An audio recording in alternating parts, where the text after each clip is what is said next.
Every day, you sprinkle salt on your food. You don't think about it. Nobody does. But this simple white crystal once started wars. It built empires, and it freed an entire nation. Salt is one of the most common substances on Earth. It is in every ocean, on every continent, and in every human body. We take it for granted. But if you look back far enough, salt has a story that most people have never heard. It starts 6,000 years ago, somewhere in Eastern Europe. Someone sat by a fire.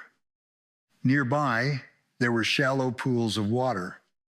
The water dried up in the heat and left behind tiny white crystals. What happened next changed everything. Around 6,000 BC, in a place we now call Romania, people found something strange. Water from certain springs left white crystals behind when it dried. They tasted it. It was sharp and clean. And when they rubbed it onto meat, the meat did not rot. Days passed. The meat was still good. These crystals were valuable. So valuable that people built walls around the springs. In a place we now call Bulgaria, a town called Solnitsata may have been one of the first fortified settlements in all of Europe. Built not to protect people, built to protect salt.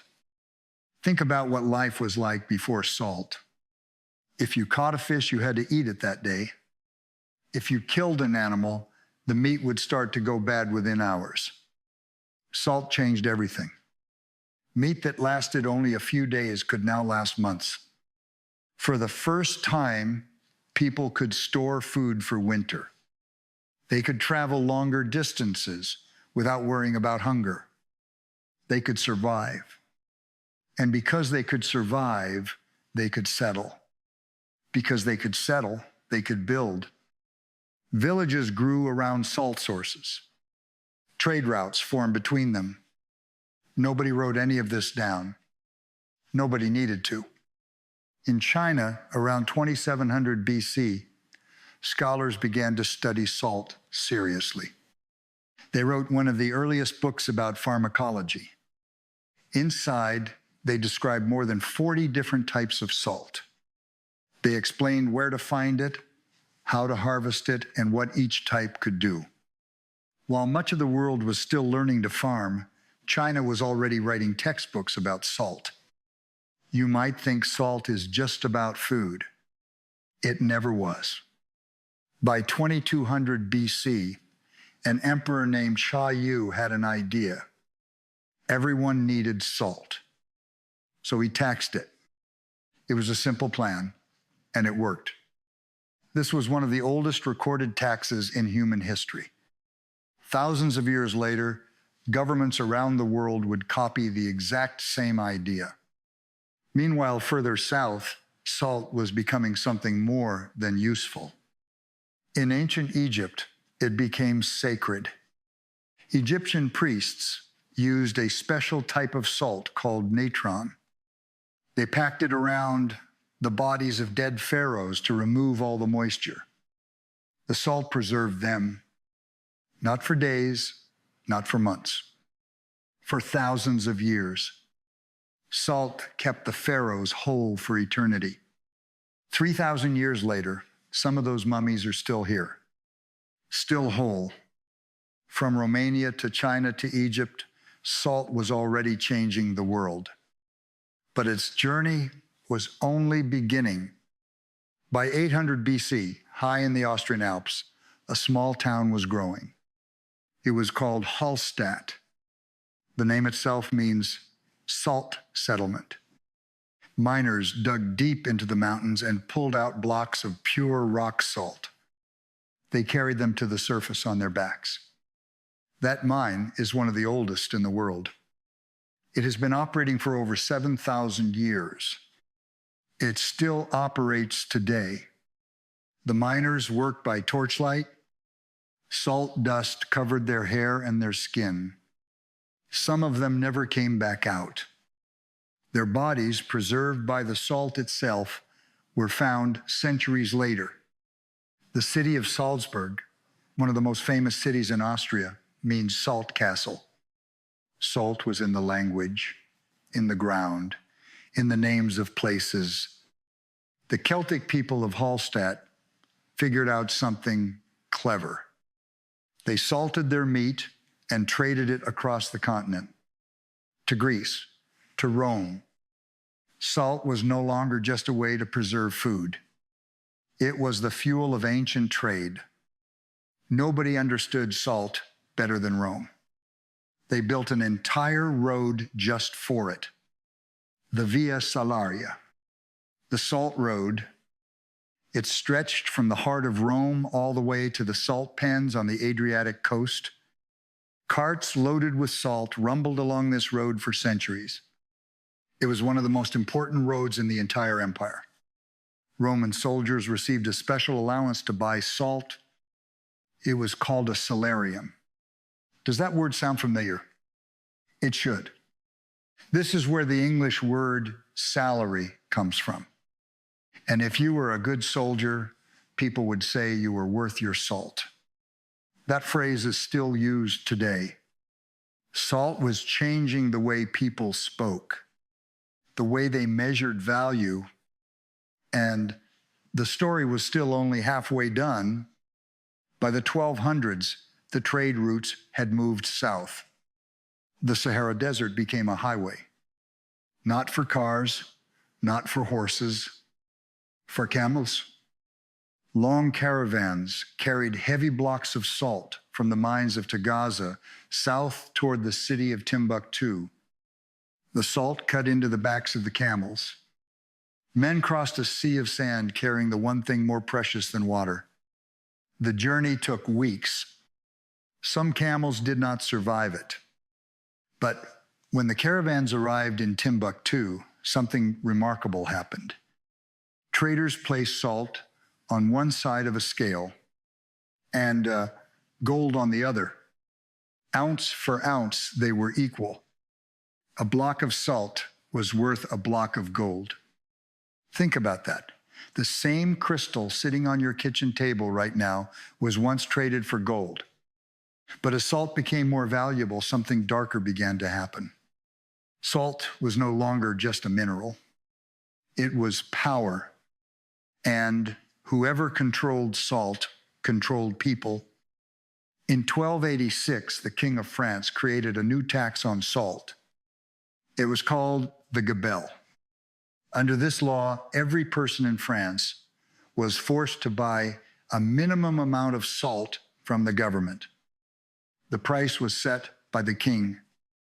If you could not pay, you were punished. For over 500 years, this tax crushed ordinary families.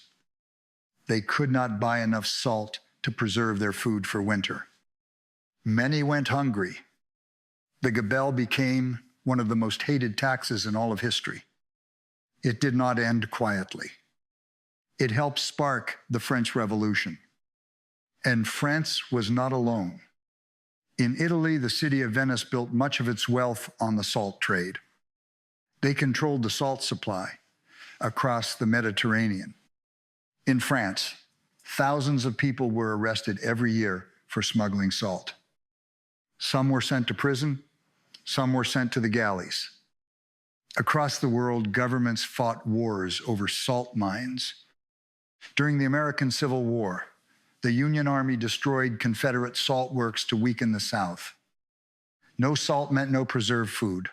No preserved food meant no army. Some cities grew rich from salt. Others starved without it. Maybe that is why people fought over it for so long. By the 1800s, the British Empire had taken control of salt in India. India has thousands of miles of coastline. Salt was everywhere, but the British made it illegal for Indians to collect their own salt from the sea. You could walk to the beach, see the salt right there on the ground, and you were not allowed to touch it. Indians were forced to buy expensive British salt instead. In 1930, a thin old man decided to do something about it. His name was Mahatma Gandhi. He did not raise an army. He did not make a speech. He walked 240 miles from his home to the sea. Thousands of people joined him along the way. When he arrived at Dundee Beach, he bent down. He picked up a handful of natural salt from the ground. And just like that, he broke the law. That single, quiet act shook an empire. Newspapers around the world reported what happened. Millions of Indians followed his example. They walked to the sea. They made their own salt. Over 60,000 people were arrested, but the movement could not be stopped. It was not a war that challenged the British. It was not a weapon. It was salt. From ancient springs to the Salt March, this crystal had shaped the world for 6,000 years. But here is the part nobody expects. The story is not over.